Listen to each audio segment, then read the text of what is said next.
Hello everyone, welcome back to your own channel knowledge centre. हम पढ़ रहे थे क्लास 12 मैक्रो इकोनॉमिक्स का चैप्टर नंबर 3 that is national income and some related aggregates. और आज हम बात करेंगे regarding nominal GDP and the real GDP. सबसे पहले एक क्वेश्चन जो माइंड में आता है कि व्हाट इज जीडीपी, जो हम अपने अर्लियर वीडियोस में भी डिस्कस कर चुके हैं।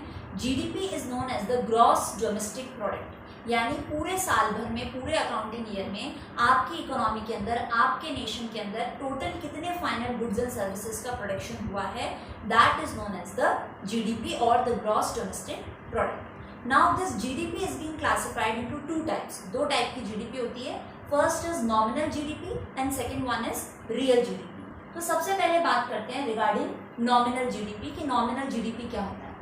जीडीपी एट करंट प्राइसेस, यानी कि जब हम जीडीपी का कैलकुलेशन जो है करंट प्राइसेस पर या प्रेजेंट प्राइसेस पर करते हैं, that is known as the nominal GDP, जिसका फॉर्मूला होता है P इंटू क्यू।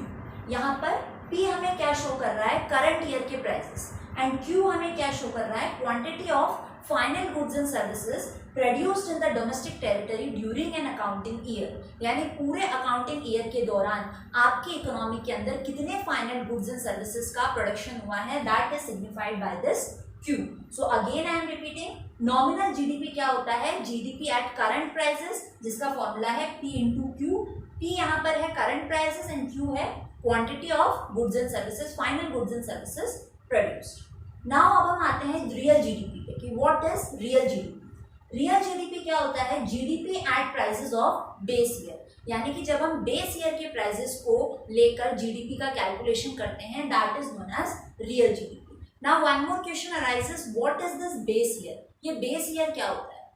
मान लीजिए right now 2020 is going on, तो हमने अजम्पशन करते हुए कि भाई हम बेस ईयर 2011 को मान लेते हैं या 2015 को मान लेते हैं, तो हम जो भी कैलकुलेशन करेंगे वो 11 या 15 के प्राइसेस को लेकर ही करेंगे।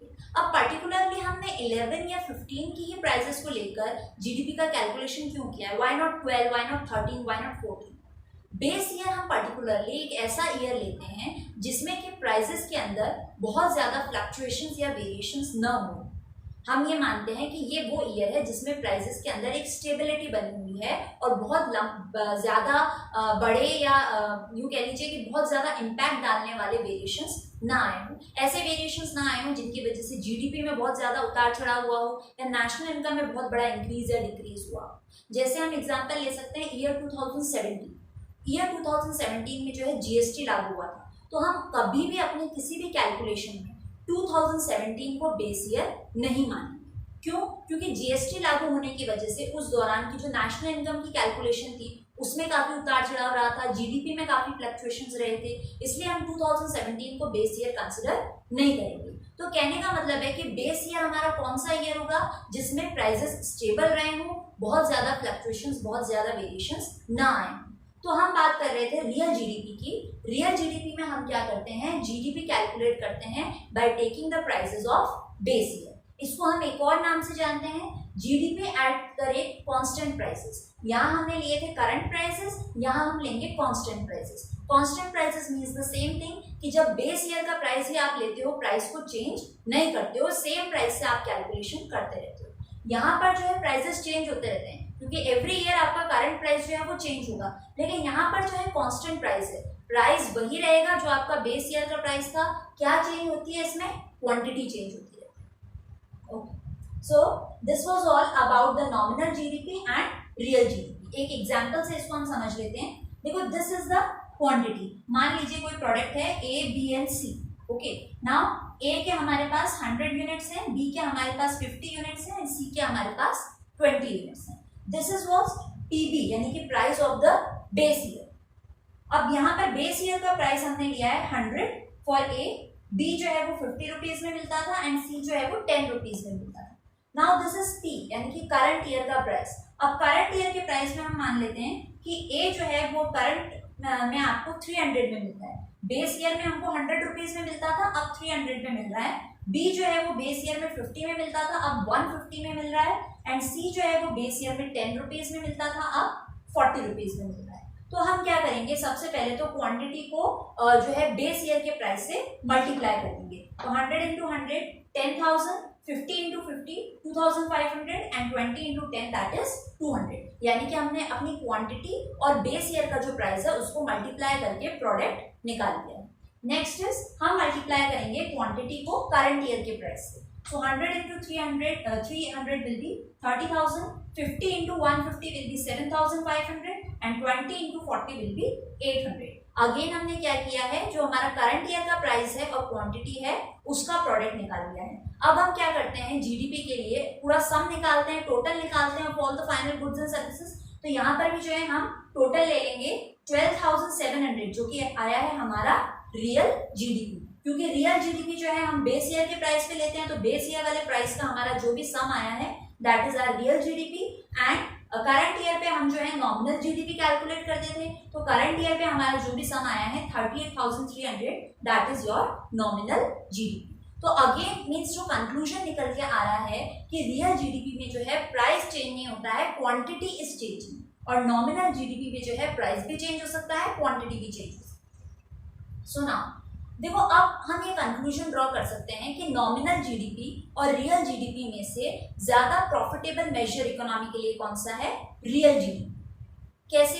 क्योंकि यहाँ पर हम जो है प्राइसेस सेम रख रहे हैं, प्राइसेस के अंदर किसी भी तरह का उतार चढ़ाव हम नहीं कर रहे हैं, हम क्या कर रहे हैं, क्वांटिटी को चेंज कर रहे हैं। अगर आपको नॉमिनल जीडीपी बढ़ाना है तो आप प्राइसेस के अंदर कितना भी इंक्रीज करो या क्वांटिटी के अंदर कितना भी इंक्रीज करो, जीडीपी नॉमिनल जीडीपी तो आपका बढ़ेगा ही। भाई प्राइस अगर मैंने बहुत ज्यादा बढ़ा दी है या क्वांटिटी मैंने बहुत ज्यादा बढ़ा दी तो भी नॉमिनल जीडीपी जो है वो मेरा इंक्लूड ही होएगा। अगर मैं कंटिन्यूसली प्राइस के अंदर जो है इंक्रीज करती जा रही हूँ तो क्या इससे मेरी इकोनॉमी को बेनिफिट होगा? No, not at all. अगर प्राइस कंटिन्यूसली बढ़ रहे हैं तो इन्फ्लेशन आ रहा है, महंगाई बढ़ रही है, इससे इकोनॉमी का डेवलपमेंट नहीं होगा।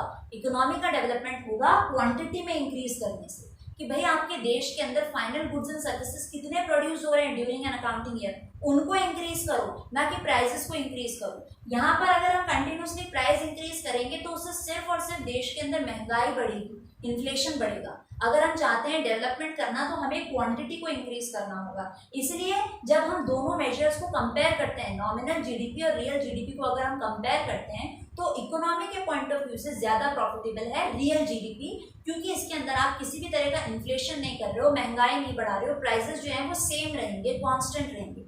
आप क्या बढ़ा रहे हो, क्वांटिटी बढ़ा रहे हो। अगर ज्यादा प्रोडक्शन हो रहा है आपके देश के अंदर गुड्स एंड सर्विसेज का तो नेचुरली आपके देश का डेवलपमेंट जो है ज्यादा होगा। तो अगर हम बात करें वेलफेयर की या डेवलपमेंट के पॉइंट ऑफ व्यू से तो real GDP is a good measure for our economy as compare to both of them. Now ये तो बात हमने की about real GDP and nominal GDP और दोनों में से इकोनॉमी के लिए कौन सा ज्यादा फायदेमंद मेजर है। अब नेक्स्ट टॉपिक है हमारा कन्वर्जन, कि हम नॉमिनल जीडीपी को रियल जीडीपी के अंदर कैसे चेंज करेंगे, कैसे कन्वर्ट करेंगे। ओके, तो रियल जीडीपी का एक फॉर्मूला हम यहाँ पर पढ़ेंगे, real GDP equal to nominal GDP upon price index into 100।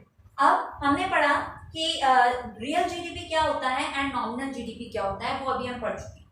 ये प्राइस इंडेक्स क्या होता है, प्राइस इंडेक्स यानी कि जितने भी वेरिएशंस आ रहे हैं, जितना इंक्रीज हो रहा है प्राइसेस के अंदर, फ्लक्चुएशंस आ रहे हैं, that is shown by the price index, कि आपके प्राइस के अंदर कितना इंक्रीज हो रहा है, कितना वेरिएशन आ रहा है। ओके, तो रियल जीडीपी का ये फॉर्मूला होता है nominal GDP divided by price index into 100। अब कन्वर्जन कैसे करेंगे हम, ये एक एग्जांपल से समझते हैं। मान लीजिए आपको क्वेश्चन में एक न्यूमेरिकल दिया छोटा सा कि जीडीपी रियल जीडीपी जो है वो आपको कैलकुलेट करनी है और गिवन थिंग्स क्या है, nominal GDP 100 and price index आपको दे रखा है 200। तो सबसे पहले हम क्या करेंगे, फॉर्मूला लिखेंगे।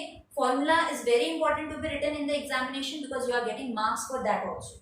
सो real GDP equal to nominal GDP upon price index into 100।